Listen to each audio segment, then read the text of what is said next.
Okay, we'll just give it a minute for a couple more of our regulars to pop on in here before we do get started. Just wanted to mention, Monday through Wednesday, we no longer stream the gaming in the evening on Twitch. What do we do? Well, boy, it frees up more hours for me to do things I need to be doing. This is why we're doing that. But yeah, we have our book club here Monday through Thursday. We start at 10 a.m. Pacific, 1 p.m. Eastern, 6 p.m. Greenwich Mean Time, and we go for about 2, sometimes up to 2.5 hours, depending on what it is. If there's a suitable time, we'll add in a short story or two to fill in a bit of time. Sometimes we can do that. We have a Short Story Sunday over on Twitch. So, yeah, you can find us over there, twitch.tv/playcarrington. But there we go. I think that's all the information that we got to go. Let's get on with it. Let's do it. A Tale of Two Cities. A Story of the French Revolution by Charles Dickens. Contents, it gets broken up into books. Book 1, book the first, right? Book the second, book the third. Okay. Oh, okay. That is okay. This is the first one, Recalled to Life. Looks like one of the shorter ones. Okay. Okay. This looks like it's going to be a long book too. Just looking at location numbers on the bottom, it says it goes all the way to 6,000. All right. Book the first, Recalled to Life. Chapter 1, The Period. It was the best of times. It was the worst of times. It was the age of wisdom. It was the age of foolishness. It was the epoch of belief. It was the epoch of incredulity. It was the season of light. It was the season of darkness. It was the spring of hope. It was the winter of despair. We had everything before us. We had nothing before us. We were all going direct to heaven. We were all going direct the other way. In short, the period was so far like the present period that some of its noisiest authorities insisted on its being received for good or for evil, in the superlative degree of comparison only. There were a king with a large jaw and a queen with a plain face on the throne of England. There were a king with a large jaw and a queen with a fair face on the throne of France. In both countries it was clearer than crystal to the lords of the state, preserves of loaves and fishes, that things in general were settled forever. It was the year of our Lord 1775. Spiritual revelations were conceded to England at that favored period, as at this. Mrs. Southcott had recently attained her 25th blessed birthday, of whom a prophetic private in the Life Guards had heralded the sublime appearance by announcing that arrangements were made for the swallowing up of London and Westminster. Even the Cock Lane ghost had been laid only a round dozen of years after rapping out its messages, as the spirits of this very year last past, supernaturally deficient in originality, rapped out theirs. What is the Cock Lane ghost? The Cock Lane ghost has been laid to rest only a dozen years earlier. Okay, I'm not quite sure. Okay, boy, that's going to be something to look up a little later. Or if anyone wants to look it up right now, that'd be cool too. Mere messages in the earthly order of events had lately come to the English crown and people from a Congress of British subjects in America. which, strange to relate, have proved more important to the human race than any communications yet received through any of the chickens of the Cock Lane brood. France, less favoured on the whole as to matters spiritual than her sister of the shield and trident, rolled with exceeding smoothness downhill, making paper money and spending it. Under the guidance of her Christian pastors, she entertained herself, besides, with such humane achievements as sentencing a youth to have his hands cut off, his tongue torn out with pincers, and his body burned alive, because he had not kneeled down in the rain to do honour to a dirty procession of monks which passed within his view, at a distance of some 50 or 60 yards.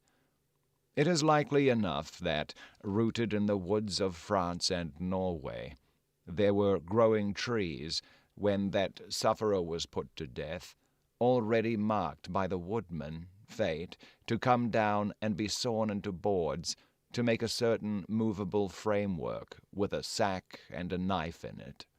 Terrible in history. It is likely enough that in the rough outhouses of some tillers of the heavy lands adjacent to Paris, there were sheltered from the weather that very day rude carts, bespattered with rustic mire, snuffed about by pigs, and roosted in by poultry, which the farmer, Death, had already set apart to be his tumbrils of the Revolution. I was looking up tumbrils. A historical term, an open cart that tilted backwards to empty out its load. Okay. In particular, one used to convey condemned prisoners to the guillotine during the French Revolution. Okay. But that woodman and that farmer, though they work unceasingly, work silently, and no one heard them as they went about with muffled tread, the rather forasmuch as to entertain any suspicion that they were awake was to be aesthetical and traitorous. In England there was scarcely an amount of order and protection to justify much national boasting. Daring burglaries by armed men and highway robberies took place in the capital itself every night. Families were publicly cautioned not to go out of town without removing their furniture to upholsterers' warehouses for security. The highwayman in the dark was a city tradesman in the light, and, being recognized and challenged by his fellow tradesmen, whom he stopped in his character of the captain, gallantly shot him through the head and rode away. The mail was waylaid by 7 robbers, and the guard shot 3 dead, and then got shot dead himself by the other 4, in consequence of the failure of his ammunition, after which the mail was robbed in peace. That magnificent potentate, the Lord Mayor of London, was made to stand and deliver on Turnham Green by one highwayman, who despoiled the illustrious creature in sight of all his retinue. Prisoners in London jails fought battles with their turnkeys, and the majesty of the law fired blunderbusses in among them, loaded with rounds of shot and ball. Thieves snipped off diamond crosses from the necks of noble lords at court drawing-rooms. Musketeers went into St. Giles to search for contraband goods, and the mob fired on the musketeers, and the musketeers fired on the mob, and nobody thought any of these occurrences much out of the common way. In the midst of them, the hangman, ever busy and ever worse than useless, was in constant requisition, now stringing up long rows of miscellaneous criminals, now hanging a housebreaker on Saturday who had been taken on Tuesday, now burning people in the hand at Newgate by the dozen, and now burning pamphlets at the door of Westminster Hall, today taking the life of an atrocious murderer, and tomorrow of a wretched pilferer who had robbed a farmer's boy of 6pence. Man, this does not sound like a cool place or time to be living in. Oh, good morning, BW. There we go. The Cock Lane ghost, okay, was a purported haunting that attracted mass public attention in 1762, okay. The location was a lodging in Cock Lane, a short road adjacent to London's Smithfield Market, in a few minutes' walk from St. Paul's Cathedral. The event centered on three people: William Kent, a usurer from Norfolk, that's like a moneylender of, a terrible moneylender; Richard Parsons, a parish clerk; and Parsons' daughter Elizabeth. Okay.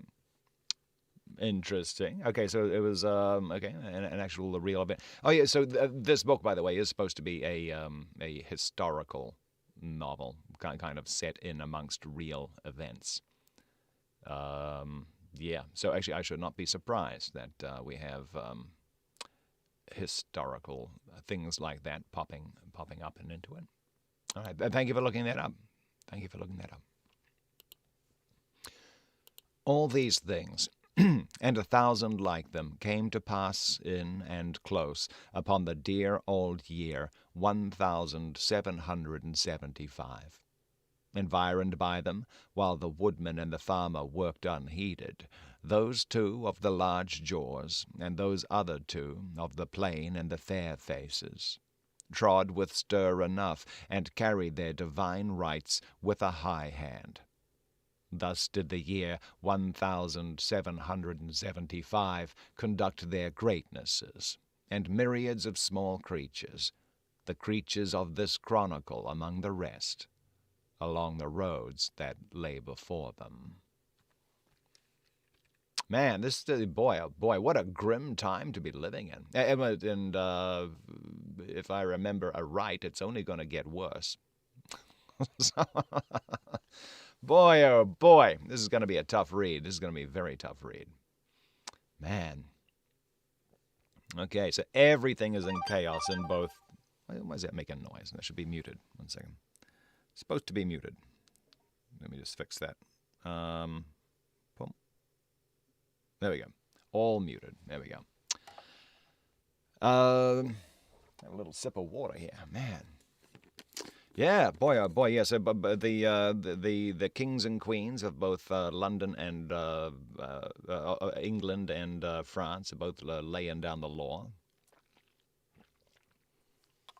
or trying to, because it's exceedingly lawless on both sides. Sounds like over in England, it's crime. Crime is just taking over everything, and over in France, things are similarly brutal, but it seems to be not really so much crime. Maybe. All right. Chapter 2. Good morning, Devilish Deus. Good morning. How you doing? Good to see you. Just getting started with a brand new book. Before we get back in, let me just put these links down again for anyone who needs them. If anyone needs a free copy of the book, that's where you can get it from. And here's the wiki link for those who just want to read up a little more about it. As we go. Paste. Boom. A Tale of Two Cities, Charles Dickens. Let's see. Oh, we need to move this. Which way do I need to move this? 1 second. Is that better? No. I just need to tilt it down. I think I need to tilt it down a little. There we go. There we go. Something like that. Something like that. Very good. Okay. Okay. So, yeah, we're just getting started. We're in the first book. There's 3 books in this. We're in the first book. About to start chapter 2 of the first book. Let's do it. Chapter 2. The Mail. It was the Dover Road that lay, on a Friday night, late in November, before the first of the persons with whom this history has business. The Dover Road lay, as to him, beyond the Dover Mail, as it lumbered up Shooter's Hill. He walked uphill in the mire by the side of the mail, as the rest of the passengers did, not because they had the least relish for walking exercise, under the circumstances, but because the hill, and the harness, and the mud, and the mail were all so heavy that the horses had 3 times already come to a stop, besides once drawing the coach across the road with the mutinous intent of taking it back to Blackheath. Reins and whip and coachman and guard, however, in combination, had read that article of war which forbade a purpose otherwise strongly in favor of the argument, that some brute animals are endued with reason, and the team had capitulated and returned to their duty. With drooping heads and tremulous tails, they mashed their way through the thick mud, floundering and stumbling between whiles, as if they were falling to pieces at the larger joints. As often as the driver rested them and brought them to a stand with a wary "Wo-ho, so-ho, then!" the near leader violently shook his head and everything upon it, like an unusually emphatic horse, denying that the coach could be got up the hill. Whenever the leader made this rattle, the passenger started, as a nervous passenger might, and was disturbed in mind. There was a steaming mist in all the hollows, and it had roamed in its forlornness up the hill, like an evil spirit, seeking rest and finding none. A clammy and intensely cold mist, it made its slow way through the air in ripples that visibly followed and overspread one another, as the waves of an unwholesome sea might do. It was dense enough to shut out everything from the light of the It was dense enough to shut out everything from the light of the coach lamps, but these in its own workings and a few yards of road, and the reek of the laboring horses steamed into it, as if they had made it all. 2 other passengers, beside the one, were plodding up the hill by the side of the mail. All 3 were wrapped to the cheekbones and over the ears, and wore jack-boots. Not one of the 3 could have said, from anything he saw, what either of the other 2 was like, and each was hidden under almost as many wrappers from the eyes of the mind as from the eyes of the body of his 2 companions. In those days, travelers were very shy of being confidential on a short notice, for anybody on the road might be a robber, or in league with robbers. As to the latter, when every posting-house and ale-house could produce somebody in the captain's pay, ranging from the landlord to the lowest stable nondescript, it was the likeliest thing upon the cards. So the guard of the Dover mail thought to himself, that Friday night in November, 1775, lumbering up Shooter's Hill, as he stood on his own particular perch behind the mail, beating his feet and keeping an eye and a hand on the arm-chest before him, where a loaded blunderbuss lay at the top of 6 or 8 loaded horse pistols, deposited on a substratum of cutlass. Wow, that dude's armed to the teeth.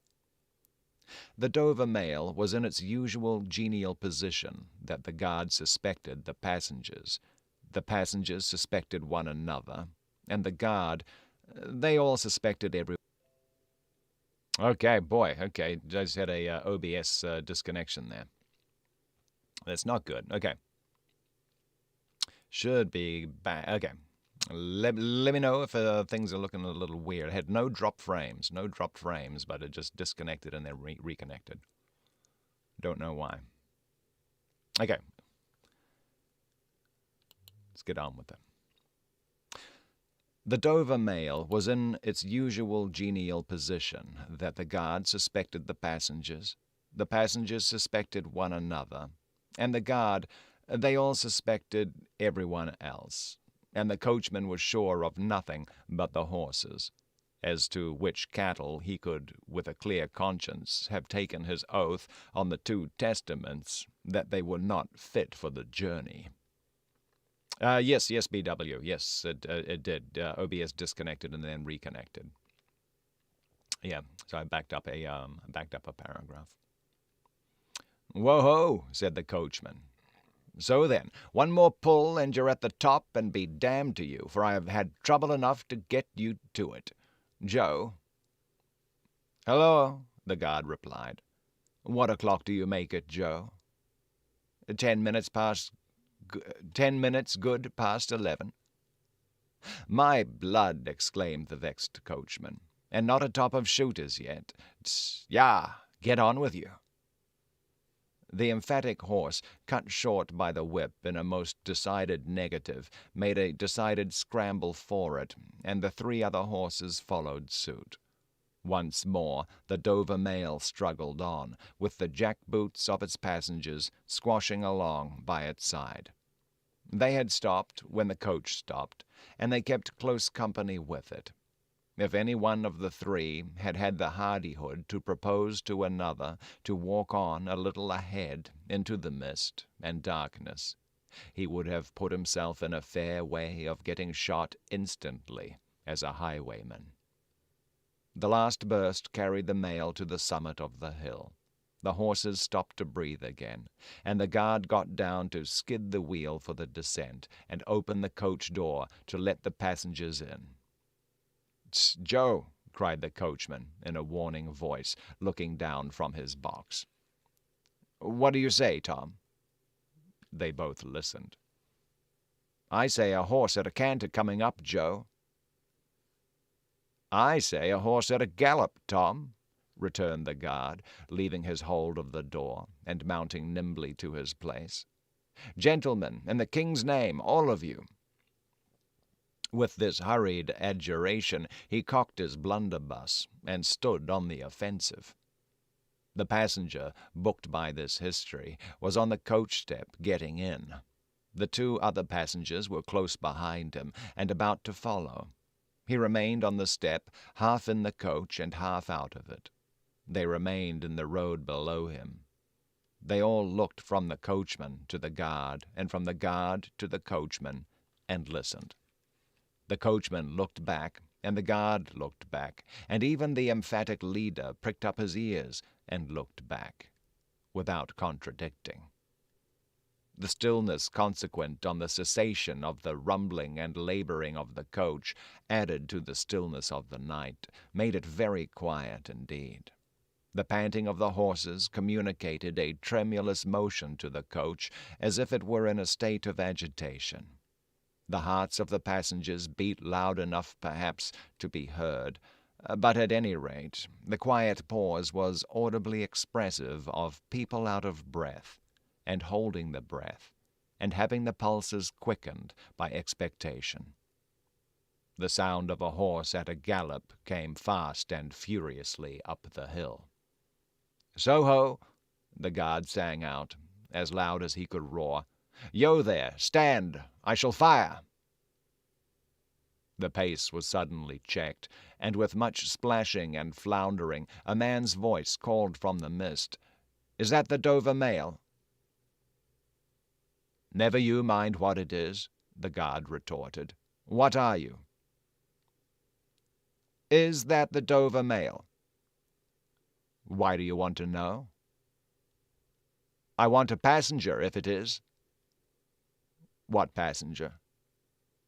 "Mr. Jarvis Lorry."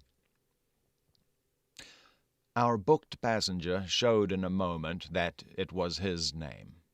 The guard, the coachman, and the 2 other passengers eyed him distrustfully.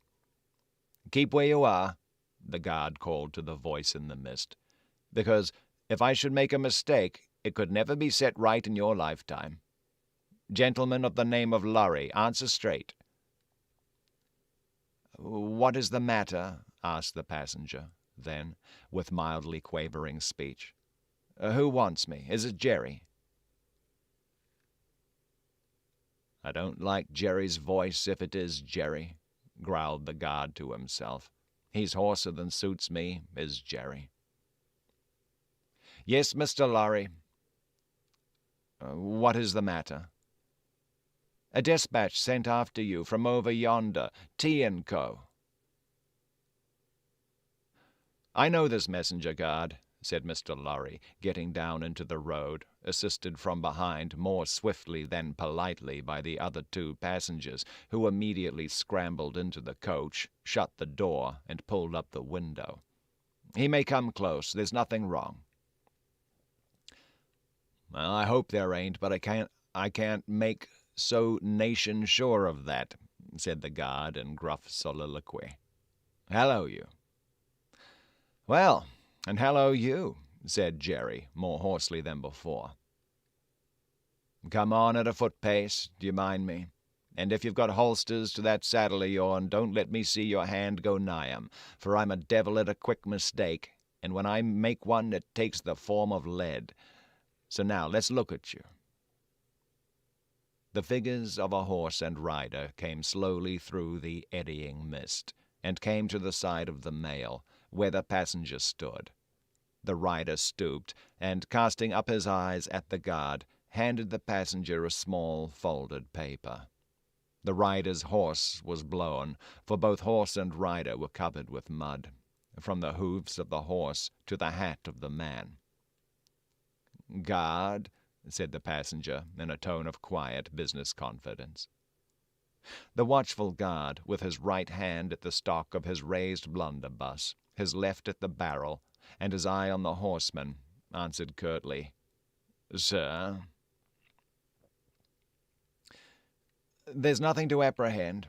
I belong to Tellson's Bank. You must know Tellson's Bank in London. I'm going to Paris on business. A crown to drink. I may read this?" "If you be as you're quick, sir." He opened it in the light of the coach lamp on that side, and read, first to himself and then aloud, "Wait at Dover for Mamselle. It's not long, you see, guard." Okay.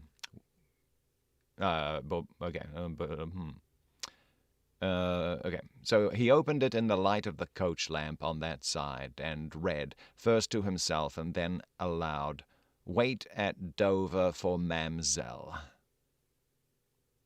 "It's not long, you see, guard. Jerry, say that my answer was recalled to life." Jerry started in his saddle. "That's a blazing strange answer, too," said he, at his hoarsest. "Take that message back, and they will know that I received this, as well as if I wrote. Make the best of your way. Good night." With these words, the passenger opened the coach door and got in, not at all assisted by his fellow passengers, who had expeditiously secreted their watches and purses in their boots, and were now making a general pretense of being asleep, with no more definite purpose than to escape the hazard of originating any other kind of action. The coach lumbered on again, with heavier wreaths of mist closing round it as it began the descent. The guard soon replaced his blunderbuss in his arm-chest, and having looked to the rest of its contents, and having looked to the supplementary pistols that he wore in his belt, looked to a smaller chest beneath his seat, in which there were a few smith's tools, a couple of torches, and a tinder-box.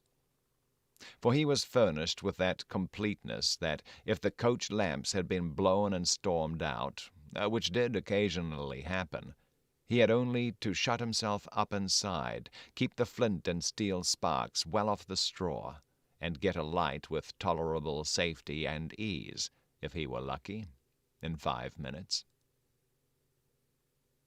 "Tom," softly over the coach roof. "Hello, Joe."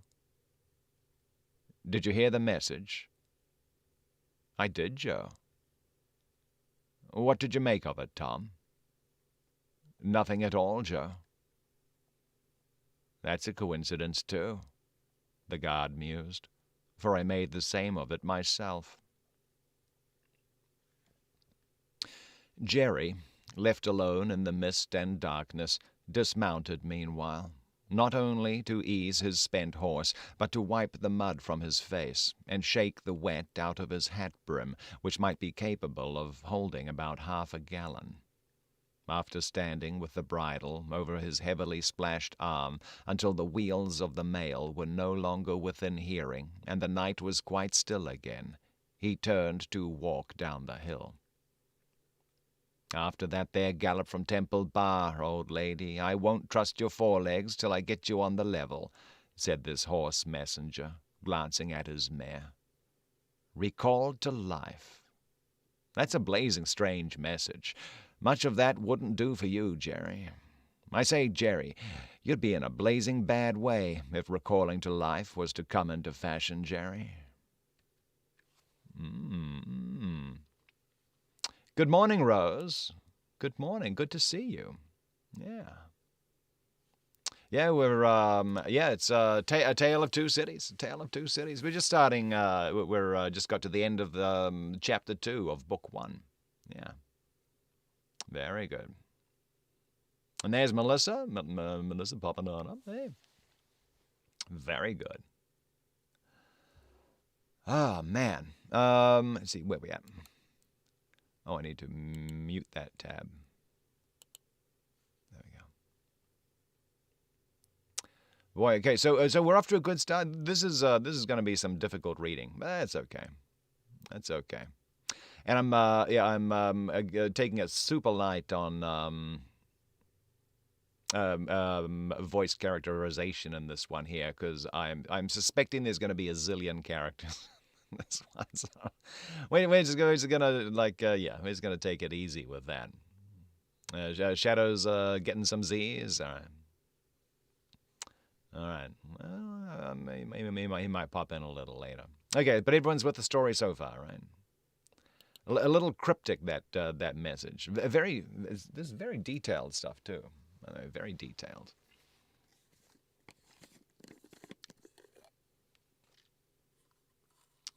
You got a good deal on what?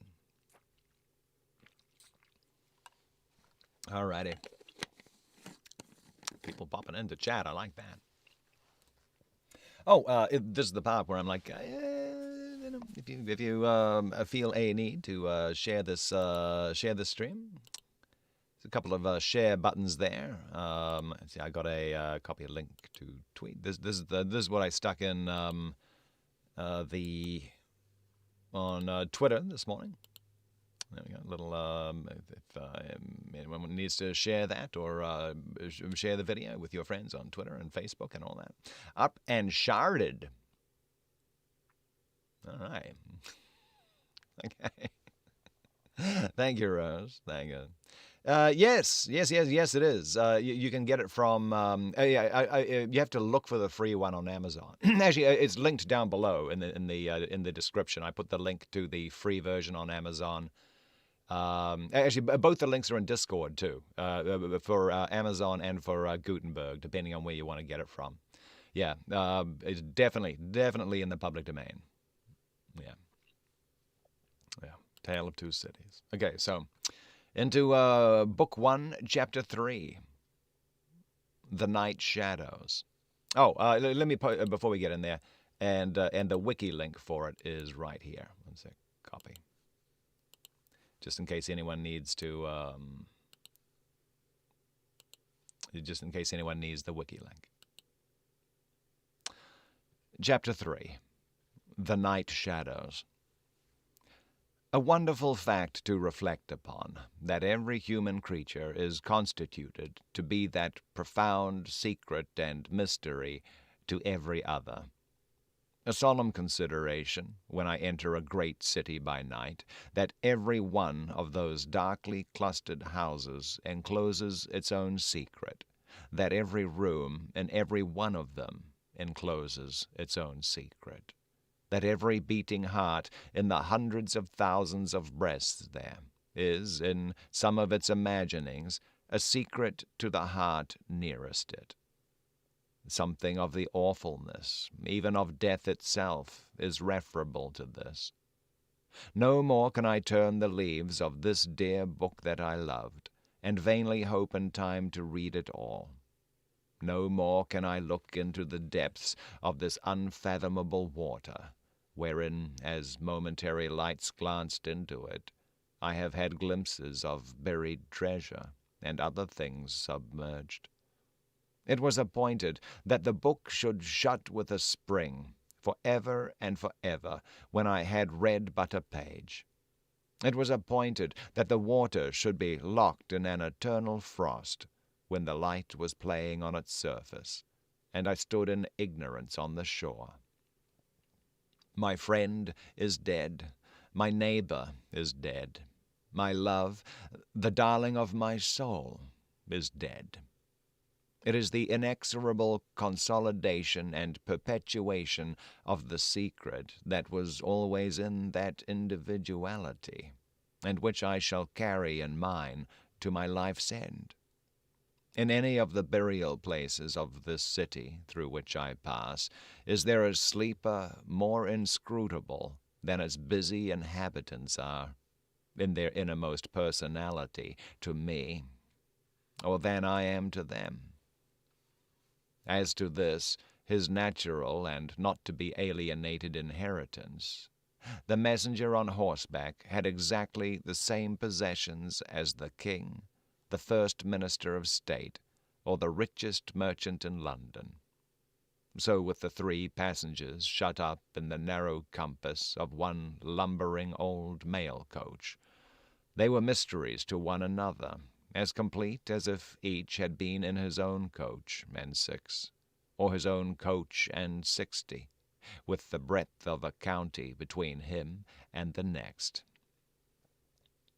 The messenger rode back at an easy trot, stopping pretty often at ale-houses by the way to drink, but evincing a tendency to keep his own counsel and to keep his hat cocked over his eyes.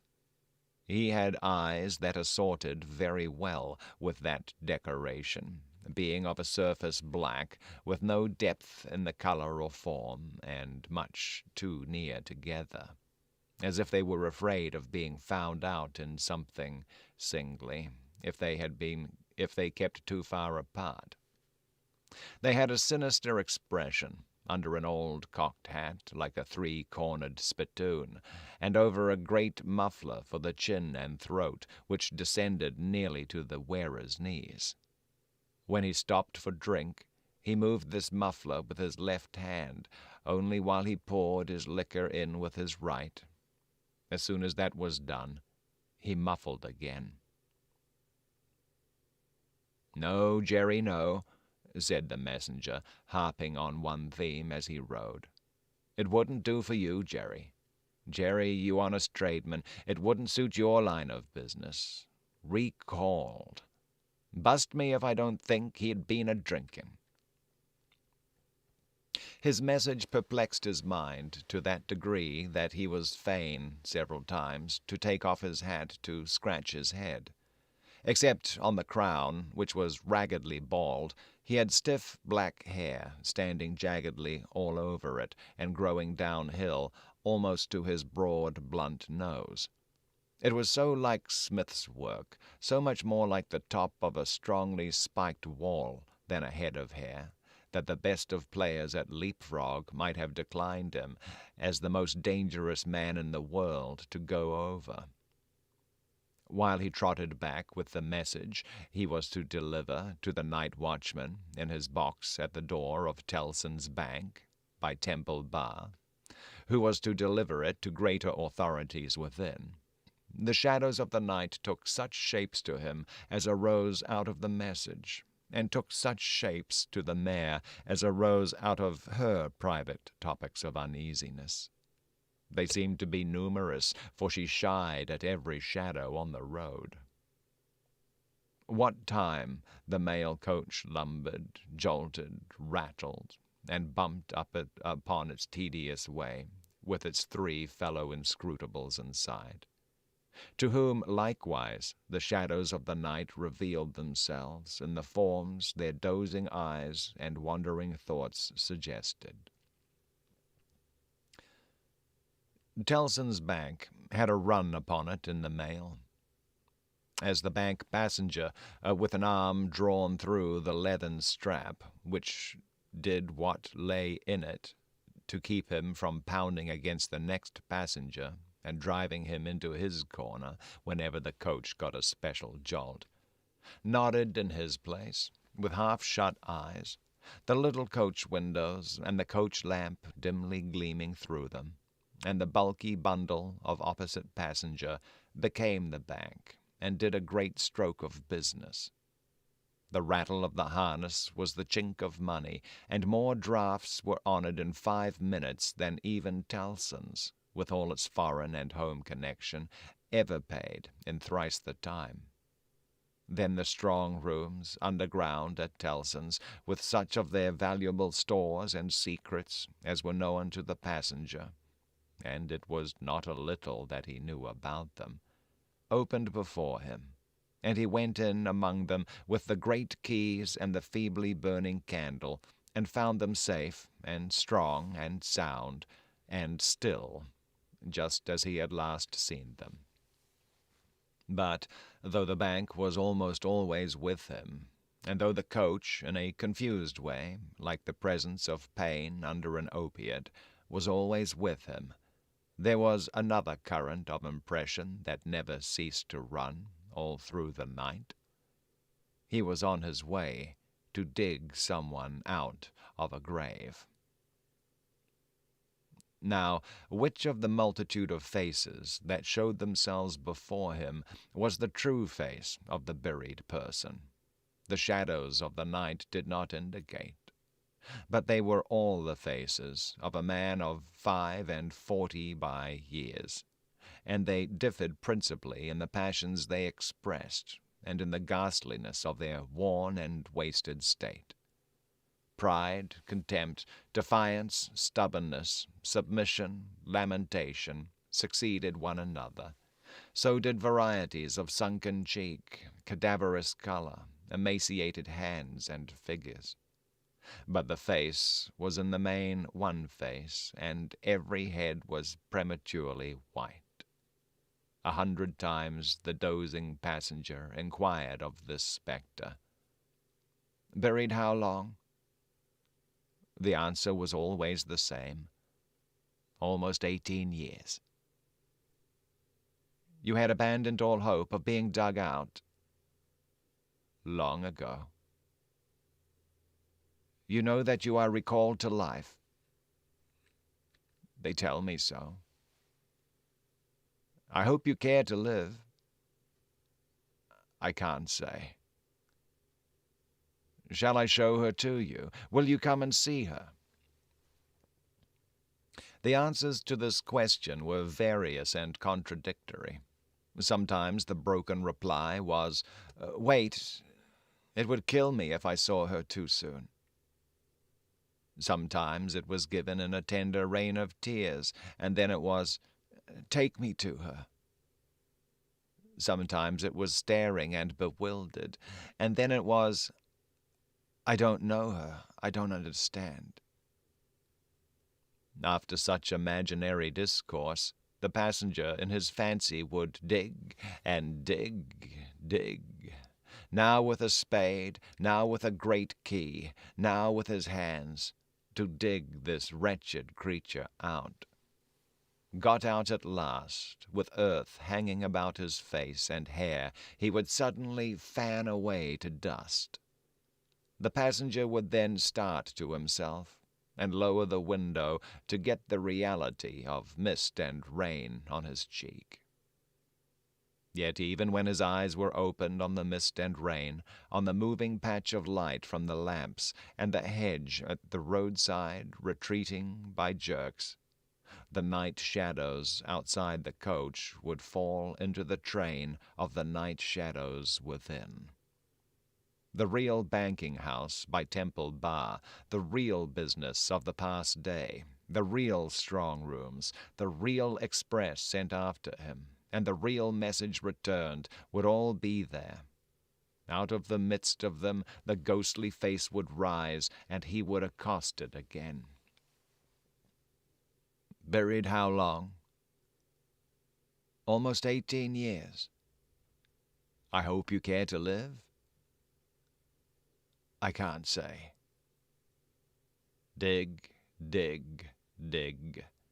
until an impatient movement from one of the two passengers would admonish him to pull up the window, draw his arm securely through the leathern strap, and speculate upon the two slumbering forms until his mind lost its hold of them, and they again slid away into the bank and the grave.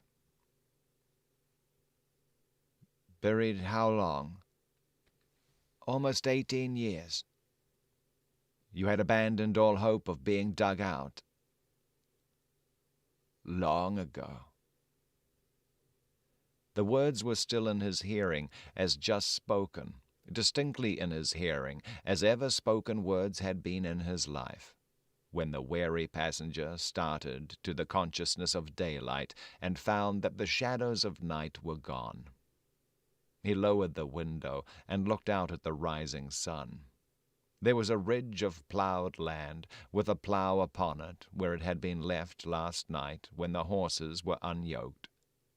Beyond, a quiet coppice wood, in which many leaves of burning red and golden yellow still remained upon the trees.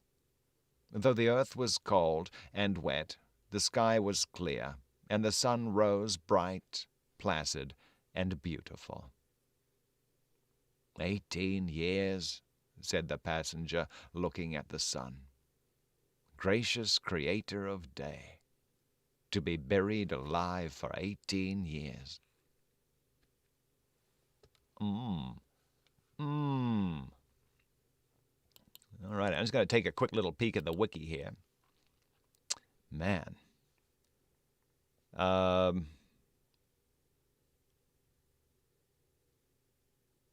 Boy, oh boy, okay. Yeah, this is interesting reading, this one here. Tricky too. All righty. A quick sip of water, and then we'll get on to it. Is everyone with it so far? Is everyone with the story so far?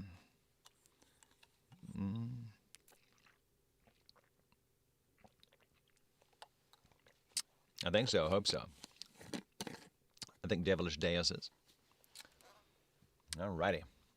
Actually, what kind of smiley is that? Is that a cat in a box? I think it is.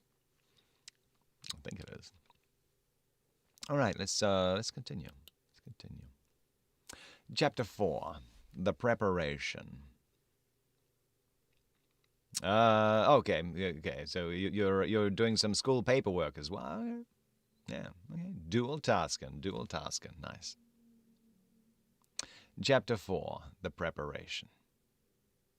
When the mail got successfully to Dover, in the course of the forenoon, the head drawer at the Royal George Hotel opened the coach door, as his custom was. He did it with some flourish of ceremony, for a mail journey from London in winter was an achievement to congratulate an adventurous traveller upon. By that time there was only one adventurous traveller left to be congratulated, for the two others had been set down at their respective roadside destinations. The mildewy inside of the coach, with its damp and dirty straw, its disagreeable smell, and its obscurity, was rather like a larger dog kennel. Mr. Lorry, the passenger, shaking himself out of it in chains of straw, a tangle of shaggy wrapper, flapping hat, and muddy legs, was rather like a larger sort of dog. There will be a packet to Calais tomorrow, Drawer? Yes, sir, if the weather holds, and the wind sets tolerable fair, the tide will serve pretty nicely at about 2 in the afternoon, sir. Bed, sir? I shall not go to bed till night, but I want a bedroom and a barber. And then breakfast, sir? Yes, sir, that way, sir, if you please. Show Concord, a gentleman's valise and hot water to Concord. Pull off gentlemen's boots in Concord. You'll find a fine sea-coal fire, sir. Fetch barber to Concord. Stir about there now, for Concord.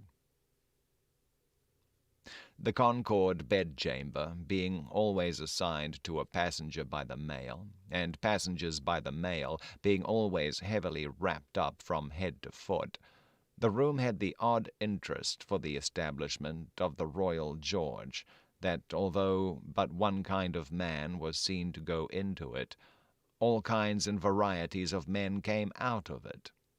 Consequently, another drawer and 2 porters and several maids and the landlady were all loitering by accident at various points of the road between the Concord and the coffee-room, when a gentleman of 60, formally dressed in a brown suit of clothes, pretty well worn, but very well kept, with large square cuffs and large flaps to the pockets, passed along on his way to his breakfast. The coffee-room had no other occupant that forenoon than the gentleman in brown. His breakfast table was drawn before the fire, and as he sat, with its light shining on him, waiting for the meal, he sat so still that he might have been sitting for his portrait.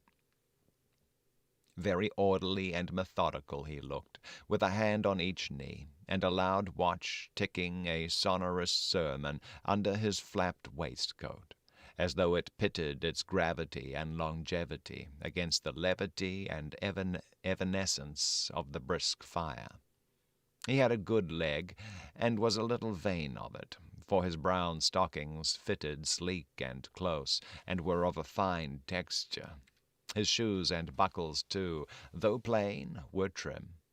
He wore an odd little, sleek, crisp flaxen wig, set very close to his head, which wig, it is to be presumed, was made of hair, but which looked far more as though it were spun from filaments of silk or glass.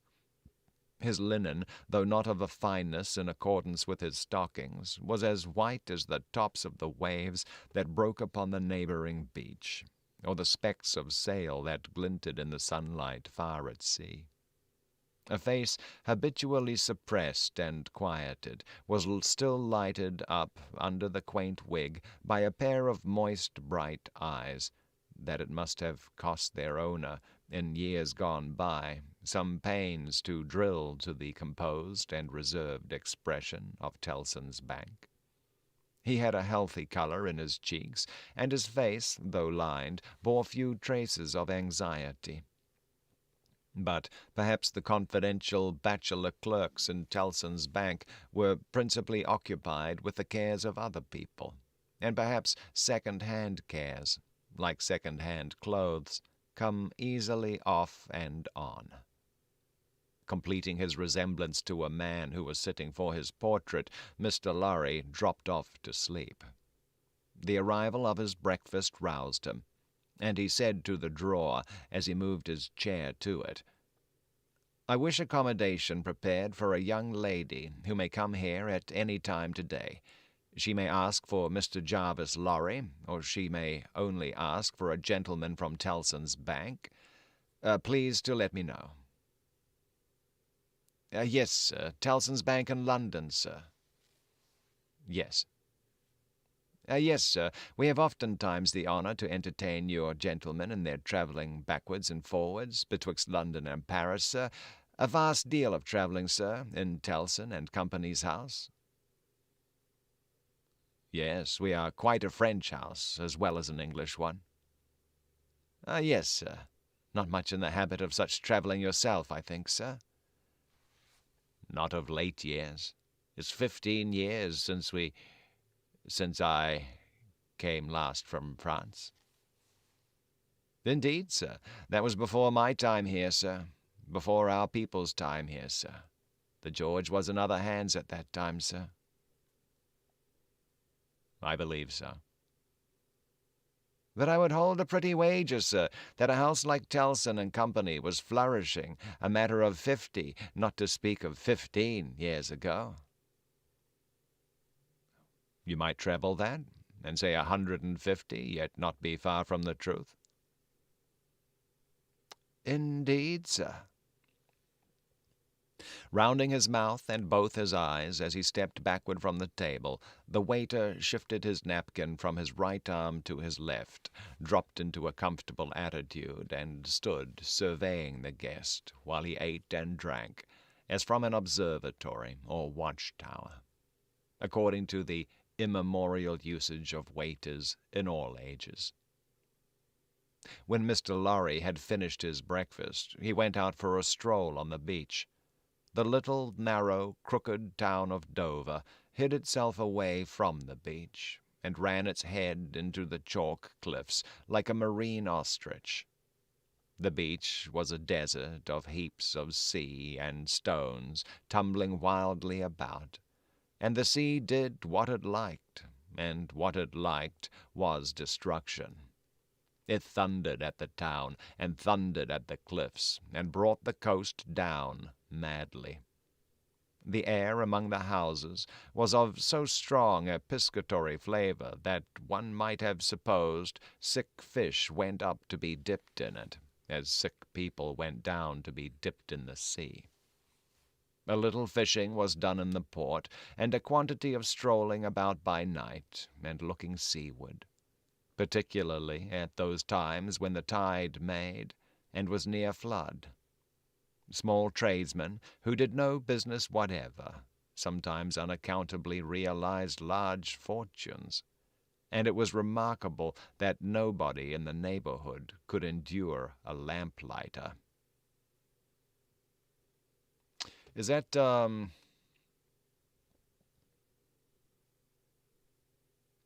is that hinting at smuggling? I think that's what it's talking about. Yeah, when the tide's high. Okay, yeah. I think they're insinuating that there's a bunch of people in Dover who are smugglers. As the day declined into the afternoon, and the air, which had been at intervals clear enough to allow the French coast to be seen, became again charged with mist and vapor, Mr. Lorry's thoughts seemed to cloud too. When it was dark, and he sat before the coffee-room fire, awaiting his dinner as he had awaited his breakfast, his mind was busily digging in the live red coals. A bottle of good claret after dinner does a digger in the red coals no harm, otherwise than as it has a tendency to throw him out of work. Mr. Lorry had been idle a long time, and had just poured out his last glassful of wine with as complete an appearance of satisfaction as is ever to be found in an elderly gentleman of a fresh complexion who has got to the end of a bottle, when a rattling of wheels came up the narrow street and rumbled into the inn-yard. He set down his glass untouched. "This is Mamselle," said he. In a very few minutes the waiter came in to announce that Miss Manette had arrived from London, and would be happy to see the gentleman from Tellson's. So soon? Miss Manette had taken some refreshment on the road, and required none then, and was extremely anxious to see the gentleman from Tellson's immediately, if it suited his pleasure and convenience. The gentleman from Tellson's had nothing left for it but to empty his glass with an air of stolid desperation, settle his odd little flaxen wig at the ears, and follow the waiter to Miss Manette's apartment. It was a large, dark room, furnished in a funereal manner, with black horsehair and loaded with heavy, dark tables. These had been oiled and oiled until the 2 candles on the table in the middle of the room were gloomily reflected on every leaf, as if they were buried in deep graves of black mahogany, and no light to speak of could be expected from them until they were dug out. The obscurity was so difficult to penetrate that Mr. Lorry, picking his way over the well-worn Turkey carpet, supposed Miss Manette to be, for the moment, in some adjacent room, until, having got past the 2 tall candles, he saw standing to receive him, by the table between them and the fire, a young lady of not more than 17, in a riding cloak, and still holding her straw travelling hat by its ribbon in her hand. As his eyes rested on a short, slight, pretty figure, a quantity of golden hair, a pair of blue eyes that met his own with an inquiring look, and a forehead with a singular capacity, remembering how young and smooth it was, of rifting and knitting itself into an expression that was not quite one of perplexity, or wonder, or alarm, or merely of a bright fixed attention, though it included all the four expressions. As his eyes rested on these things, a sudden vivid likeness passed before him of a child whom he had held in his arms on the passage across that very channel, one cold time, when the hail drifted heavily and the sea ran high. The likeness passed away, like a breath along the surface of the gaunt pier glass behind her, on the frame of which a hospitable procession of Negro cupids, several headless and all cripples, were offering black baskets of Dead Sea fruit to black divinities of the feminine gender, and he made his formal bow to Miss Manette. Pray take a seat, sir," in a very clear and pleasant young voice, a little foreign in its accent, but very little indeed. "I kiss your hand, miss," said Mr. Lorry, with the manners of an earlier date, as he made his formal bow again, and took his seat. "I received a letter from the bank, sir, yesterday, informing me that some intelligence or discovery—" "The word is not material, miss. Either word will do."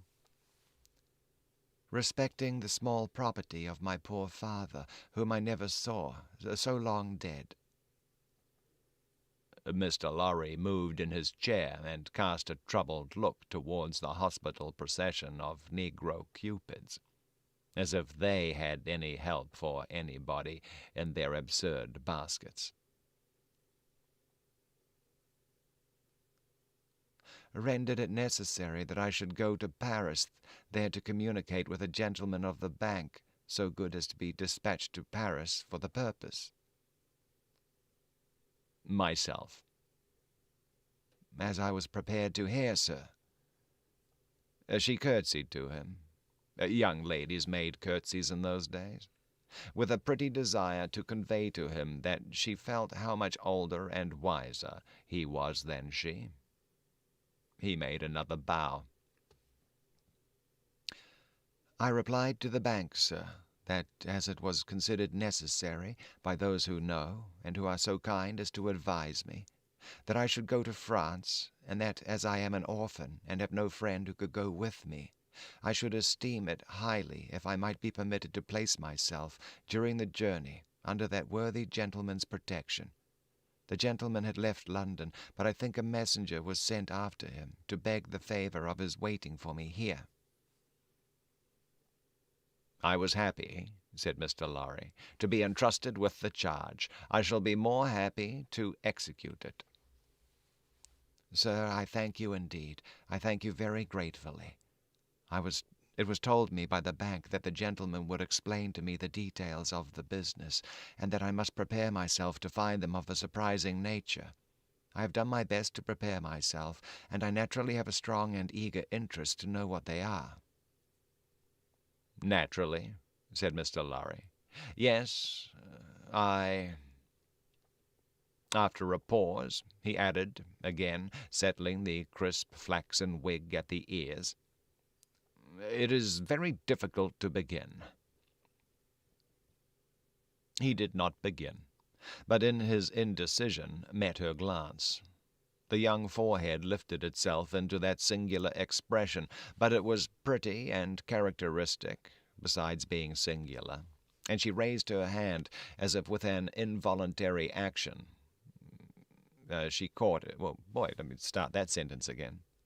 The young forehead lifted itself into that singular expression, but it was pretty and characteristic, beside being singular, and she raised her hand as if with an involuntary action she caught it, or stayed some passing shadow. "Are you quite a stranger to me, sir?" "Am I not?" Mr. Lorry opened his hands and extended them outwards with an argumentative smile. Between the eyebrows and just over the little feminine nose, the line of which was as delicate and fine as it was possible to be, the expression deepened itself as she took her seat thoughtfully in the chair by which she had hitherto remained standing. He watched her as she mused, and the moment she raised her eyes again, went on. "In your adopted country, I presume, I cannot do better than address you as a young English lady, Miss Manette?" "If you please, sir." "Miss Manette, I'm a man of business. I have a business charge to acquit myself of. In your reception of it, don't heed me any more than if I was a speaking machine. Truly, I am not much else. I will, with your leave, relate to you, miss, the story of one of our customers." "Story?"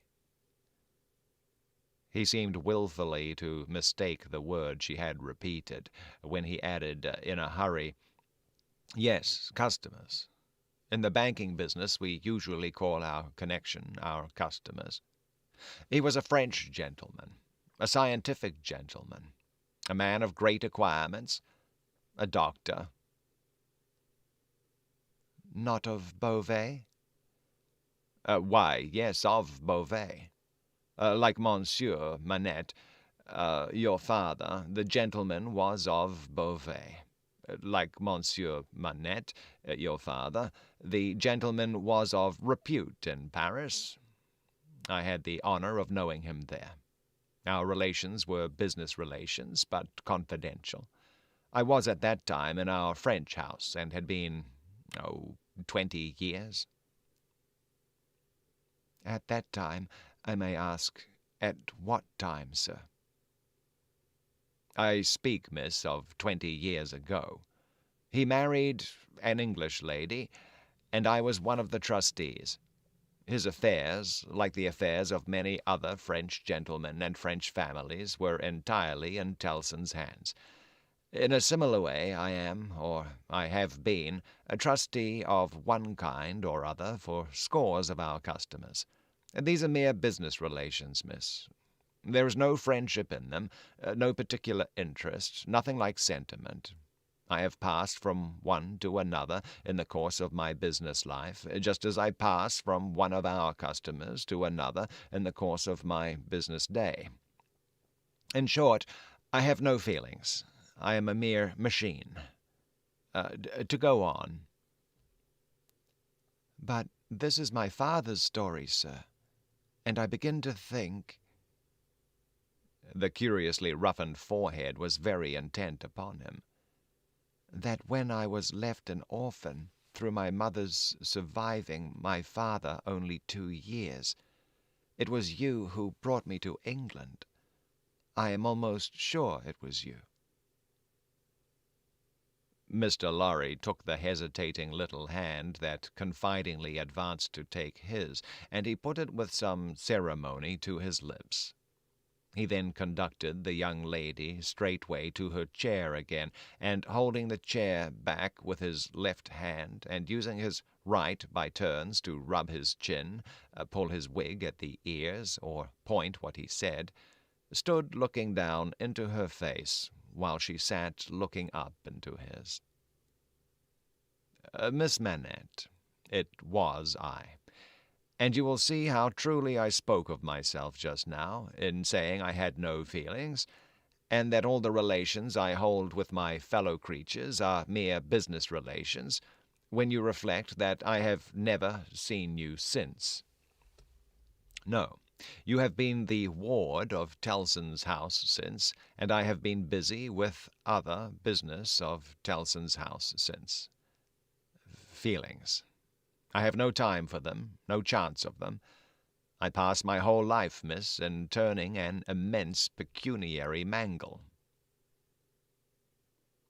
After this odd description of his daily routine of employment, Mr. Lorry flattened his flaxen wig upon his head with both hands, which was most unnecessary, for nothing could be flatter than its shining surface was before. and resumed his former attitude. So far, miss, as you have remarked, this is the story of your regretted father. Now comes the difference. If your father had not died when he did— don't be frightened. How you start. She did, indeed, start, and she caught his wrist with both her hands.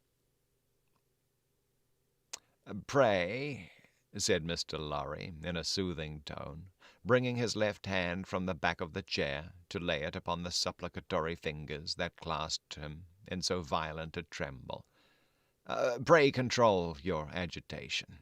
A matter of business. As I was saying—" Her look so discomposed him that he stopped, wondered, and began anew. "As I was saying, if Monsieur Manette had not died, if he had suddenly and silently disappeared, if he had been spirited away, if it had not been difficult to guess to what dreadful place, though no art could trace him, if he had an enemy in some compatriot who could exercise a privilege that I in my own time have known the boldest people afraid to speak of in a whisper, across the water there. For instance, the privilege of filling up blank forms for the consignment of anyone to the oblivion of a prison for any length of time, if his wife had implored the king, the queen, the court, the clergy, for any tidings of him, and all quite in vain. Then the history of your father would have been the history of this unfortunate gentleman, the Doctor of Beauvais."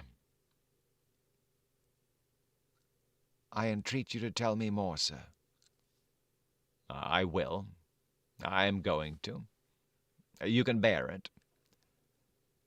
"I can bear anything but the uncertainty you leave me in at this moment." "You speak collectedly, and you are collected. That's good." Though his manner was less satisfied than his words. "A matter of business. Regard it as a matter of business, business that must be done.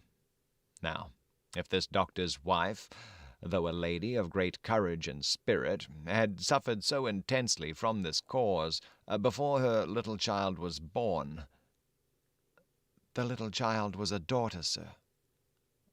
"A daughter? A matter of business. Don't be so distressed. Miss, if the poor lady had suffered so intensely before her little child was born that she came to the determination of sparing the poor child the inheritance of any part of the agony she had known the pains of, by rearing her in the belief that her father was dead— No, don't kneel. In heaven's name, why should you kneel to me?" "For the truth. Oh, dear, good, compassionate sir, for the truth." A matter of business. You confuse me, and how can I transact business if I am confused? Let us be clear-headed. If you could kindly mention now, for instance, what 9 times 9pence are, or how many shillings and 20 guineas, it would be so encouraging. I should be so much more at my ease about your state of mind."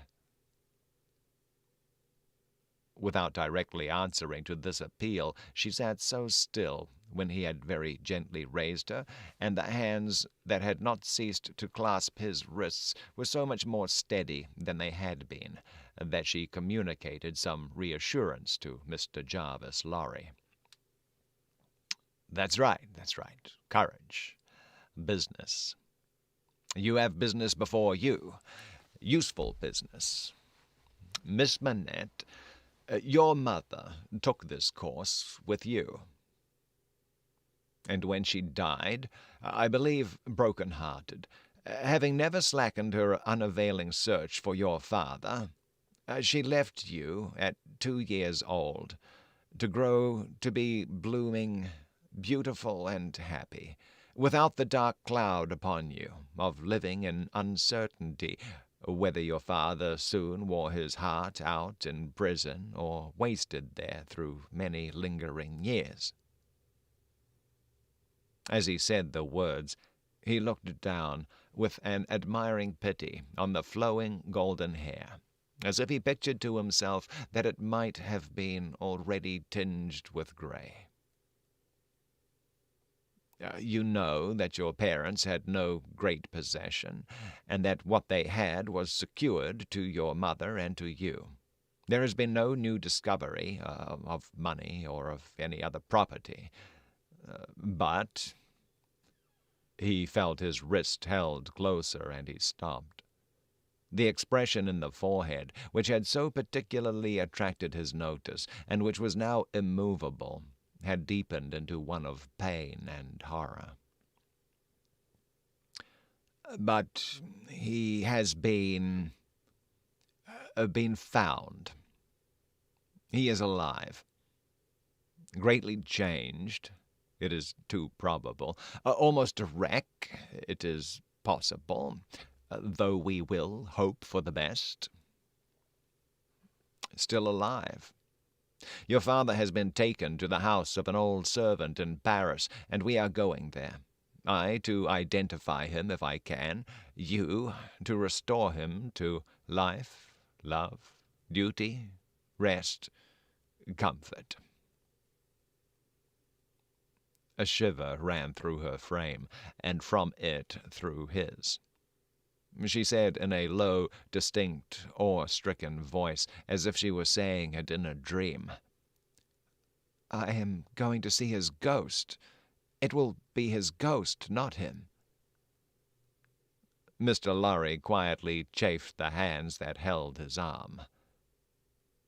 There, see now. The best and the worst are known to you now. You are well on your way to the poor wronged gentleman, and with a fair sea voyage and a fair land journey you will soon be at his dear side." She repeated in the same tone, sunk to a whisper, "I have been free. I have been happy. Yet his ghost has never haunted me."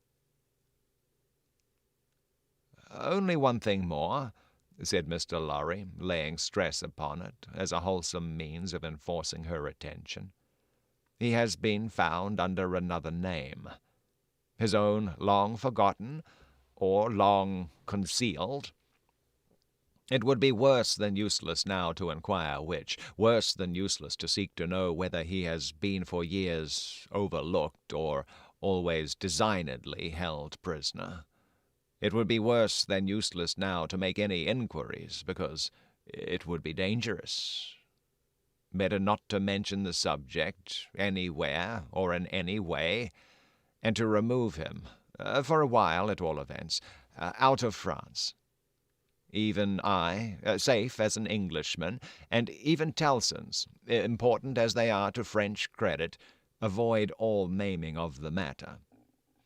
I carry about me not a scrap of writing openly referring to it.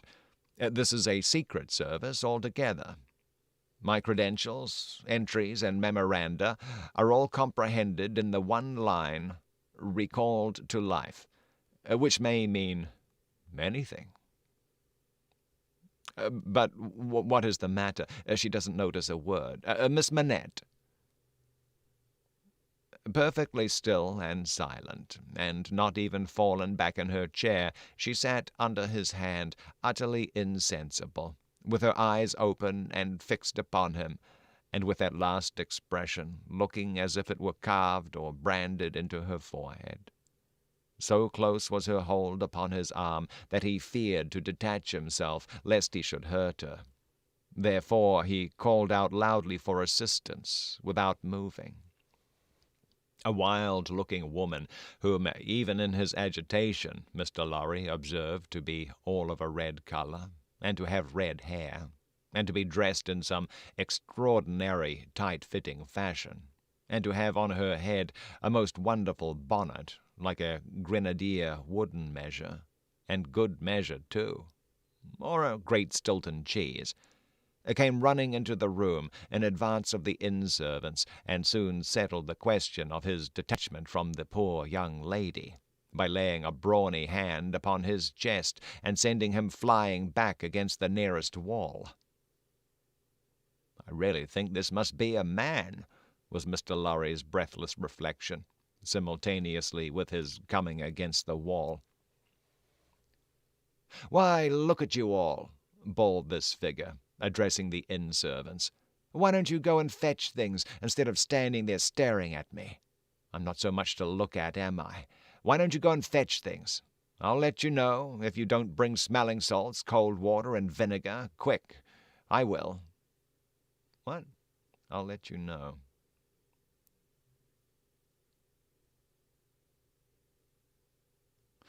"Why don't you go and fetch things? I'll let you know. If you don't, I'll let you know. If you don't bring smelling salts, cold water, and vinegar. Quick, I will. Quick, I will." That's just very awkwardly phrased. All right. There was an immediate dispersal for these restoratives, and she softly laid the patient on a sofa, and tended her with great skill and gentleness, calling her "my precious" and "my bird," and spreading her golden hair aside over her shoulders with great pride and care. "And you in brown," she said, indignantly turning to Mr. Lorry. "Couldn't you tell her what you had to say without frightening her to death? Look at her, with her pretty pale face and her cold hands. Do you call that being a banker?" Mr. Lorry was so exceedingly disconcerted by a question so hard to answer that he could only look on, at a distance, with much feebler sympathy and humility, while the strong woman, having banished the inn servants under the mysterious penalty of letting them know, something not mentioned if they stayed there, staring, recovered her charge by a regular series of gradations, and coaxed her to lay her drooping head upon her shoulder. "I hope she will do well now," said Mr. Lorry. "No thanks to you in brown if she does. Oh, my darling pretty." "I hope," said Mr. Lorry, after another pause of feeble sympathy and humility, "that you accompany Miss Manette to France?" "A likely thing, too," replied the strong woman. "If it was ever intended that I should go across salt water, do you suppose Providence would have cast my lot in an island?" This being another question hard to answer, Mr. Jarvis Lorry withdrew to consider it. That is a hard question to answer. It's just like this lady's just got the weirdest turn of phrase. "If it was ever intended that I should go across salt water, do you suppose Providence would have cast my lot in an island?" I mean, because how do you answer that? I mean, the island obviously being England, but I don't know. I don't know how to answer that. Oh, okay. That actually reminds me. I was reading through the Wikipedia last night on this book here. Once again, here's the link for people who might need it. Throwing this into chat. Boom. There we go. There's a bit in it there where it talks about.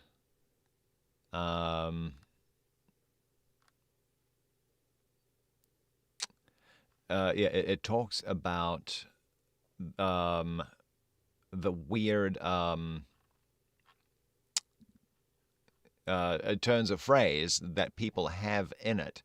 And apparently, I'm trying to find it here in the wiki. I'm sure it's somewhere in here. Or maybe it was on another page I was looking at.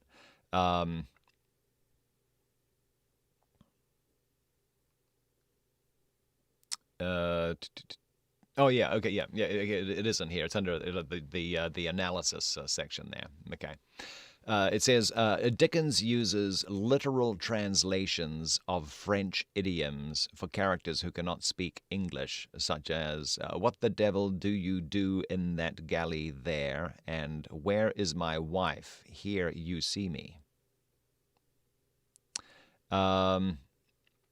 Which is So this other a person mentions that Charles Dickens did not seem to have any real experience outside of England at all. So he's kind of like, yeah. Anyway, so we'll probably be encountering a whole bunch more of real weird expressions, which are kind of hard to answer. I know. I'm going to do a quick page count of the next one. I think we should be fine to get through another chapter. Pretty sure. The wine shop. 1, 2, 3, 4, 5, 6, 7, 8, 9, 10, 11, 12, 13, 14, 15, 16, 17, 18, 19, 20, 1, 2, 3, 4, 5, 6, 7, 8, 9, 30, 1, 2, 3, 4, 5, 6. Okay, yeah, we got time for that. We can do that. Man. Alrighty. Okay, chapter 5, the wine shop. A lot. Yeah, what? Melissa's all, yeah. All right. The wine shop. A large cask of wine had been dropped and broken in the street. The accident had happened in getting it out of a cart. The cask had tumbled out with a run, the hoops had burst, and it lay on the stones just outside the door of the wine shop, shattered like a walnut shell. All the people within reach had suspended their business or their idleness to run to the spot and drink the wine. The rough, irregular stones of the street, pointing every way, and designed, one might have thought, expressly to lame all living creatures that approached them, had dammed it into little pools. These were surrounded, each by its own jostling group or crowd, according to its size. Some men kneeled down, made scoops of their 2 hands joined, and sipped or tried to help women who bent over their shoulders to sip before the wine had all run out between their fingers. Others, men and women, dipped in the puddles with little mugs of mutilated earthenware, or even with handkerchiefs from women's heads which were squeezed dry into infants' mouths. Others made small mud embankments to stem the wine as it ran. Others, directed by lookers-on up at high windows, darted here and there to cut off little streams of wine that started away in new directions. Others devoted themselves to the sodden and lee-dyed pieces of the cask, licking and even champing the moister, wine-rotted fragments with eager relish. This sounds like a terrible town to live in. Good Lord. There was no drainage to carry off the wine, and not only did it all get taken up, but so much mud got taken up along with it that there might have been a scavenger in the street, if anybody acquainted with it could have believed in such a miraculous presence.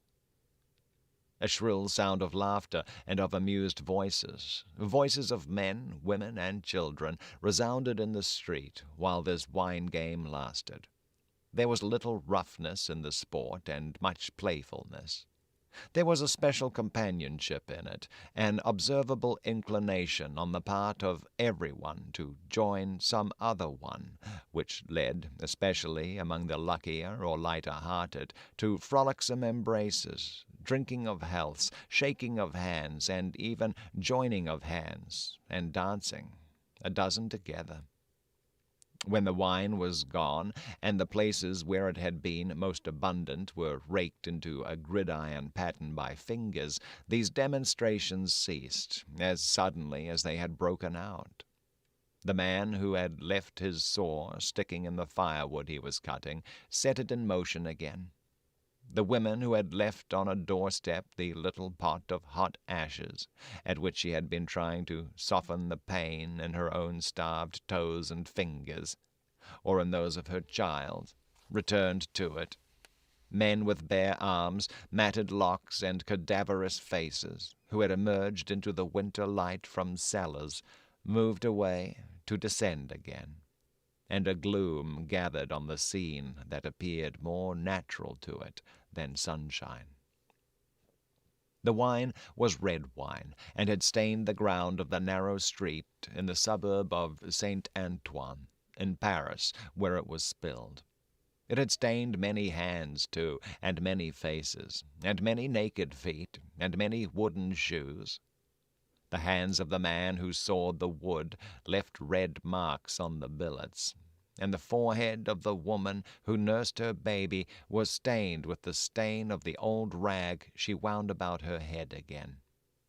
Those who had been greedy with the staves of the cask had acquired a tigerish smear about the mouth, and one tall joker, so besmirched, his head more out of a long squalid bag of a nightcap than in it, scrawled upon a wall with his finger dipped in muddy wine-lees, blood. The time was to come when that wine, too, would be spilled on the street stones, and when the stain of it would be read upon many there. And now that the cloud settled on St. Antoine, which a momentary gleam had driven from its And now that the cloud settled on St. Antoine, which a momentary gleam had driven from his sacred countenance, the darkness of it was heavy. Cold, dirt, sickness, ignorance, and want were the lords in waiting on the saintly presence. Nobles of great power, all of them, but most especially the last. Samples of a people that had undergone a terrible grinding and regrinding in the mill, and certainly not in the fabulous mill, which ground old people young, shivered at every corner, passed in and out at every doorway, looked from every window, fluttered in every vestige of a garment that the wind shook. The mill which had worked them down was the mill that grinds young people old. The children had ancient faces and grave voices, and upon them and upon the grown faces, and ploughed into every furrow of age, and coming up afresh, was the sigh, hunger. It was prevalent everywhere. Hunger was pushed out of the tall houses in the wretched clothing that hung upon poles and lines. Hunger was patched into them with straw and rag and wood and paper. Hunger was repeated in every fragment of the small modicum of firewood that the man sawed off. Hunger stared down from the smokeless chimneys and started up from the filthy street that had no offal, among its refuse, of anything to eat. Hunger was the inscription on the baker's shelves, written in every small loaf of his scanty stock of bad bread, at the sausage shop, in every dead dog preparation that was offered for sale. Hunger rattled its dry bones among the roasting chestnuts in the turned cylinder. Hunger was shred into atomics in every farthing porringer of husky chips of potato, fried with some reluctant drops of oil. Its abiding place was in all things fitted to it, a narrow winding street, full of offence and stench, with other narrow winding streets diverging, all peopled by rags and nightcaps, and all smelling of rags and nightcaps, and all visible things, with a brooding look upon them that looked ill. In the hunted air of the people there was yet some wild beast thought of the possibility of turning at bay. Rose, gotta go. Okay, have a great night, Rose. Have a great night. Make the most of that day. Get some stuff done. All right. Good seeing you. Depressed and slinking though they were, eyes of fire were not wanting among them, nor compressed lips, white with what they suppressed, nor foreheads knitted into the likeness of the gallows rope they mused about, enduring or inflicting. The trade signs, and they were almost as many as the shops, were all grim illustrations of want. The butcher and the porkman painted up only the leanest scrags of meat, the baker the coarsest of meagre loaves. The people, rudely pictured as drinking in the wine shops, croaked over their scanty measures of thin wine and beer, and were gloweringly confidential together. Nothing was represented in a flourishing condition, save tools and weapons. But the cutlers, knives, and axes were sharp and bright, the smiths' hammers were heavy, and the gunmaker's stock was murderous. The crippling stones of the pavement, with their many little reservoirs of mud and water, had no footways, but broke off abruptly at the doors. The kennel, to make amends, ran down the middle of the street, when it ran at all, which was only after heavy rains, and then it ran, by many eccentric fits, into the houses. Across the streets, at wide intervals, one clumsy lamp was slung by a rope and pulley. At night, when the lamplighter had let these down and lighted it, and hoisted them again, a feeble grove of dim wicks swung in a sickly manner overhead, as if they were at sea. Indeed, they were at sea, and the ship and crew were in peril of tempest. "Good morning, Baghdad Money." "Good morning, sir. Good to see you." For the time was to come when the gaunt scarecrows of that region should have watched the lamplighter in their idleness and hunger, so long as to conceive the idea of improving on his method, and hauling up men by those ropes and pulleys to flare upon the darkness of their condition. But the time was not come yet, and every wind that blew over France shook the rags of the scarecrows in vain, for the birds, fine of song and feather, took no warning. The wine shop was a corner shop, better than most others in its appearance and degree, and the master of the wine shop had stood outside it, in a yellow waistcoat and green breeches, looking on at the struggle for the lost wine. "It's not my affair," said he, with a final shrug of the shoulders. "The people from the market did it. Let them bring another." There, his eyes happening to catch the tall joker writing up his joke, he called to him across the way. "Say then, my Gaspard, what do you do there?" The fellow pointed to his joke with immense significance, as is often the way with his tribe. It missed its mark and completely failed, as is often the way with his tribe too. "What now? Are you a subject for the mad hospital?" said the wine-keeper, crossing the road and obliterating the jest with a handful of mud, picked up for the purpose, and smeared over it. "Why do you write in the public streets? Is there, tell me thou, is there no other place to write such words in?" In his expostulation he dropped his cleaner hand, perhaps accidentally, perhaps not, upon the joker's heart. The joker rapped it with his own, took a nimble spring forward, and came down in a fantastic dancing attitude, with one of his stained shoes jerked off his foot into his hand and held out. A joker of an extremely, not to say wolfishly, practical character, he looked, under those circumstances. "Oh, put it on," said the other. "Call wine, and finish there."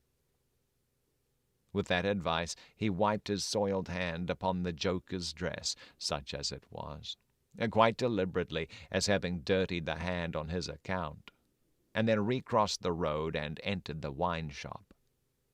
This wine-shop keeper was a bull-necked, martial-looking man of 30, and he should have been of a hot temperament, for, although it was a bitter day, he wore no coat, but carried one slung over his shoulder.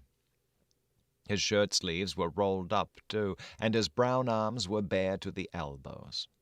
Neither did he wear anything more on his head than his own crisply curling short dark hair. He was a dark man altogether, with good eyes and a good bold breath between them. Good-humoured looking, on the whole, but implacable looking, too. Evidently a man of a strong resolution and a set purpose, a man not desirable to be met rushing down a narrow pass with a gulf on either side, for nothing would turn the man. Madame Defarge, his wife, sat in the shop behind the counter as he came in. Madame Defarge was a stout woman of about his own age, with a watchful eye that seldom seemed to look at anything, a large hand heavily ringed, a steady face, strong features, and great composure of manner. There was a character about Madame Defarge from which one might have predicated that she did not often make mistakes against herself in any of the reckonings over which she presided. Madame Defarge, being sensitive to cold, was wrapped in fur, and had a quantity of bright shawl twined about her head, though not to the concealment of her large earrings. Her knitting was before her, but she laid it down to pick her teeth with a toothpick. Thus engaged, with her right elbow supported by her left, Madame Defarge said nothing when her lord came in, but coughed just one grain of cough.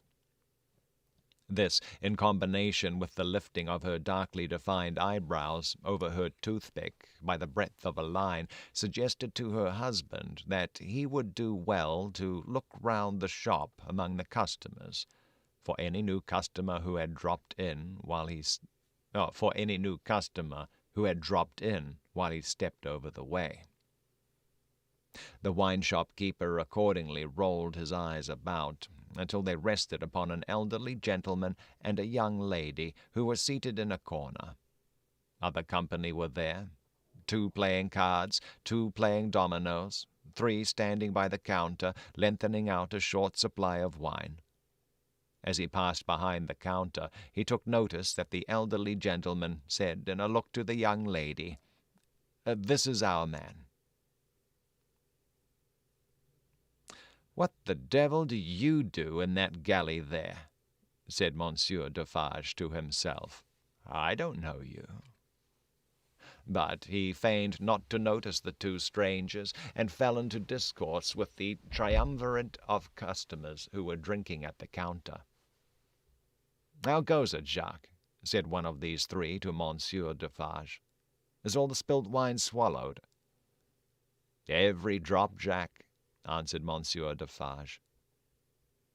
When this interchange of Christian name was effected, Madame Defarge, picking her teeth with her toothpick, coughed another grain of cough, and raised her eyebrows by the breadth of another line. "It is not often," said the second of the 3, addressing Monsieur Defarge, "that many of these miserable beasts know the taste of wine, or of anything but black bread and death. Is it not so, Jacques?" "It is so, Jacques," Monsieur Defarge returned. At this second interchange of the Christian name, Madame Defarge, still using her toothpick with profound composure, coughed another grain of cough, and raised her eyebrows by the breadth of another line. The last of the 3 now said his say, as he put down his empty drinking vessel and smacked his lips. "Ah, so much the worse. A bitter taste it is that such poor cattle always have in their mouths, and hard lives they live, Jacques. Am I right, Jacques?" "You are right, Jacques," was the response of Monsieur Defarge. This third interchange of the Christian name was completed at the moment when Madame Defarge put her toothpick by, kept her eyebrows up, and slightly rustled in her seat. It's kind of weird. I don't quite understand that exchange. Everyone seems to be named Jacques, unless that's just I don't know. I'm gonna have to look that one up. "Hold then true," muttered her husband. "Gentlemen, my wife." The 3 customers pulled off their hats to Madame Defarge with 3 flourishes. She acknowledged their homage by bending her head and giving them a quick look. Then she glanced in a casual manner round the wine-shop, took up her knitting with great apparent calmness and repose of spirit, and became absorbed in it. "Gentlemen," said her husband, who had kept his bright eye observantly upon her, "good day. The chamber, furnished bachelor fashion, that you wished to see, and were inquiring for when I stepped out, is on the 5th floor. The doorway of the staircase gives on the little courtyard close to the left here," pointing with his left hand, "near to the window of my establishment. But now that I remember, one of you has already been there and can show the way. Gentlemen, adieu." Okay, so it's a wine shop and a little Airbnb action going on. They paid for their wine and left the place. The eyes of Monsieur Defarge were studying his wife at her knitting when the elderly gentleman advanced from his corner and begged the favour of a word. "Oh, willingly, sir," said Monsieur Defarge, and quietly stepped with him to the door. Their conference was very short, but very decided. Almost at the first word, Monsieur Defarge started and became deeply attentive. It had not lasted a minute when he nodded and went out. The gentleman then beckoned to the young lady, and they, too, went out. Madame Defarge knitted with nimble fingers and steady eyebrows, and saw nothing. Mr. Jarvis Lorry and Miss Manette, emerging from the wine-shop thus, joined Monsieur Defarge in the doorway to which he had directed his own company just before. It opened from a stinking little black courtyard, and was the general public entrance to a great pile of houses, inhabited by a great number of people. In the gloomy, tile-paved entry to the gloomy, tile-paved staircase, Monsieur Defarge bent down on one knee to the child of his old master, and put her hand to his lips. It was a gentle action, but not at all gently done. A very remarkable transformation had come over him in a few seconds. He had no good humour in his face, nor any openness of aspect left, but had become a secret, angry, dangerous man. "It is very high. It is a little difficult. Better to begin slowly." Thus Monsieur Defarge, in a stern voice, to Mr. Lorry, as they began ascending the stairs. "Is he alone?" the latter whispered. "Alone? God help him, who should be with him?" said the other in the same low voice. "Is he always alone, then?" "Oh, yes." "Of his own desire?" "Of his own necessity, as he was when I first saw him after they found me and demanded to know if I would take him, and at my peril be discreet. As he was then, so is he now." "He is greatly changed?" "Changed." The keeper of the wine-shop stopped to strike the wall with his hand, and mutter a tremendous curse. No direct answer could have been half so forcible. Mr. Lorry's spirits grew heavier and heavier as he and his two companions ascended higher and higher. Such a staircase, with its accessories, in the older and more crowded parts of Paris, would be bad enough now. But at that time it was vile indeed to unaccustomed and unhardened senses. Every little habitation within the great foul nest of one high building, that is to say, the room or rooms within every door that opened on the general staircase, left its own heap of refuse on its own landing, besides flinging the other refuse from its own windows. The uncontrollable and hopeless mass of decomposition so engendered would have polluted the air, even if poverty and deprivation had not loaded it with their intangible impurities. The two bad sources combined made it almost insupportable. Through such an atmosphere, by a steep, dark shaft of dirt and poison, the way lay. Yielding to his own disturbance of mind and to his young companion's agitation, which became greater every instant, Mr. Jarvis Lorry twice stopped to rest. Each of these stoppages was made at a doleful grating, by which any languishing good airs that were left uncorrupted seemed to escape, and all spoilt and sickly vapors seemed to crawl in. Through the rusted bars, tastes rather than glimpses were caught of the jumbled neighborhood, and nothing within range, nearer or lower than the summits of the two great towers of Notre Dame, had any promise on it of healthy life or wholesome aspirations. At last the top of the staircase was gained, and they stopped for the third time. There was yet an upper staircase, of a steeper inclination and of contracted dimensions, to be ascended before the garret story was reached.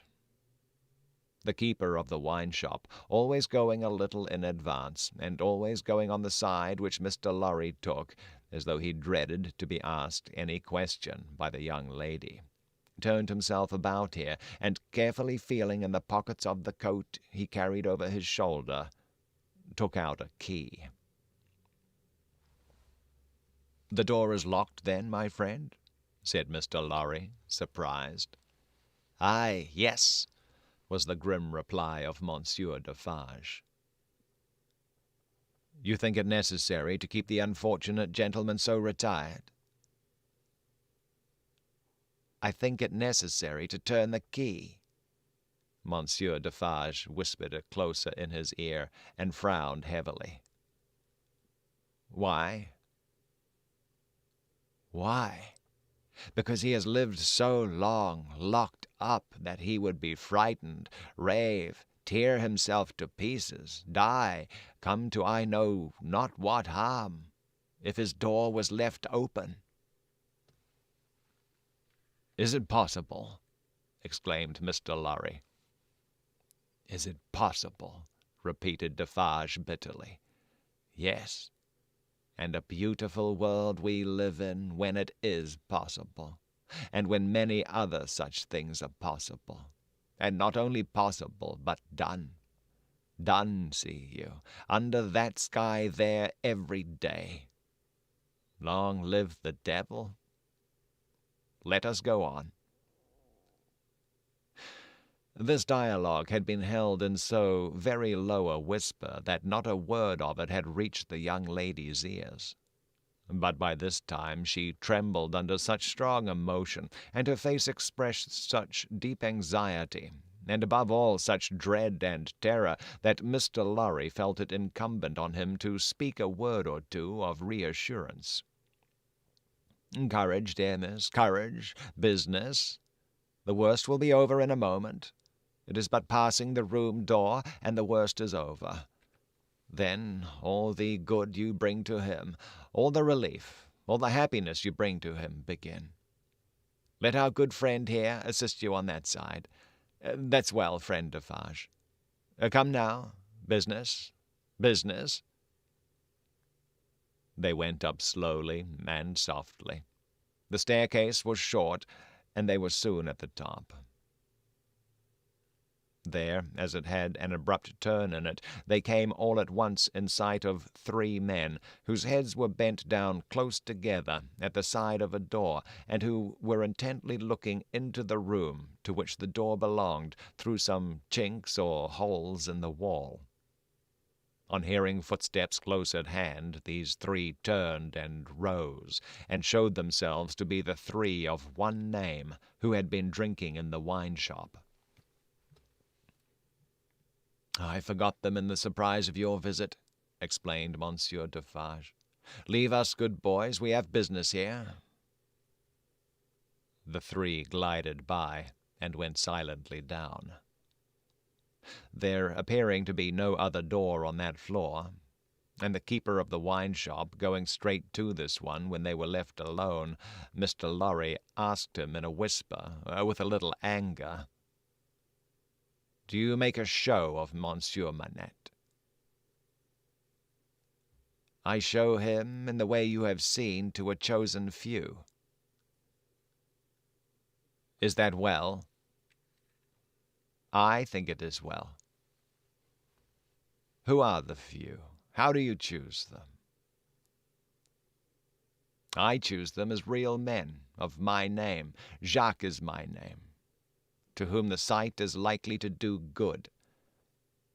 Enough. You are English. That is another thing. Stay there, if you please, a little moment. Good morning, Anya. How you doing?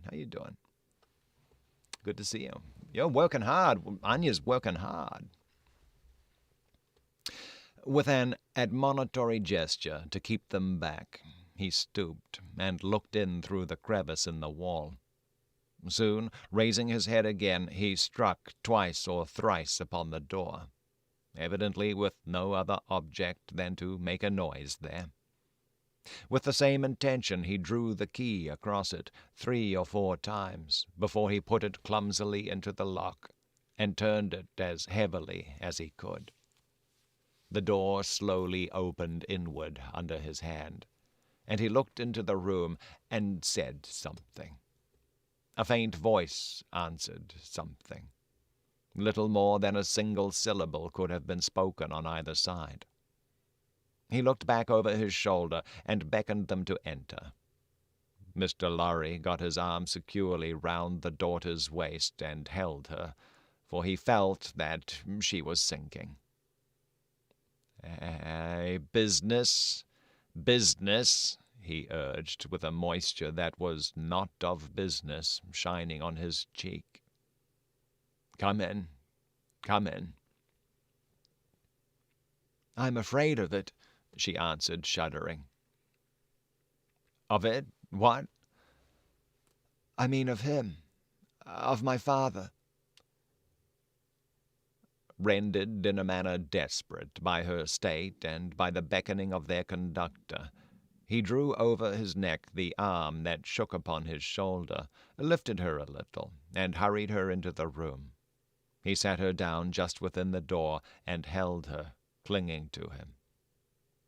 Defarge drew out the key, closed the door, locked it on the inside, took out the key again, and held it in his hand. All this he did methodically, and with as loud and harsh an accompaniment of noise as he could make.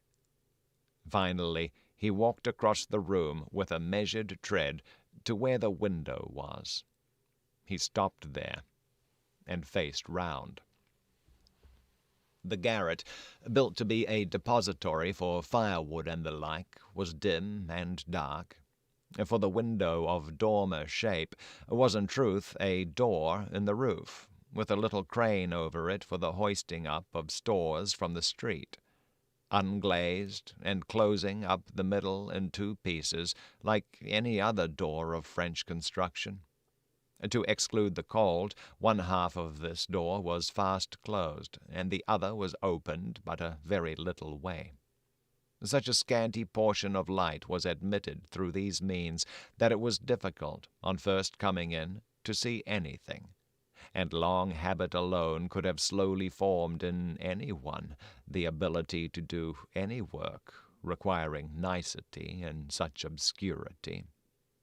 Yet work of that kind was being done in the garret, for with his back towards the door, and his face towards the window, where the keeper of the wine-shop stood, looking at him, a white-haired man sat on a low bench, stooping forward, and very busy, making shoes. Very good. Man, boy, oh boy. Unfortunately, Anya's arriving right as we're winding up here. Oh boy, oh boy. Let me post a couple of links here. Just make sure we got them. Here we go. This is, so for those wondering what we're doing, okay, here's the wiki page, if anyone needs it. The wiki page for A Tale of Two Cities.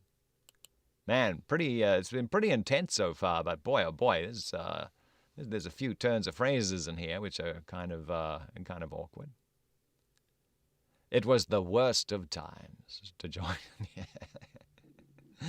Yeah, so it's boy oh boy, it's man, and oh yeah, and if anyone needs the yeah, yeah, I put links in Discord earlier for for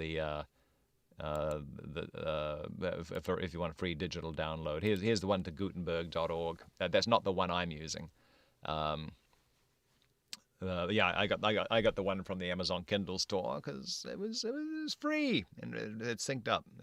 So you kind of have to look for it though. There's a ton of people selling copies of it up there for bucks and stuff. All right, shouldn't have to do that. But that is it for the day. It is just past noon here. It's just past noon, and I got a lot of stuff I need to do. Unfortunately. You're very welcome, Melissa. You are very, very welcome. I'm having a good time doing it. This is gonna be a tricky read, though. It's gonna be a very tricky read. Man.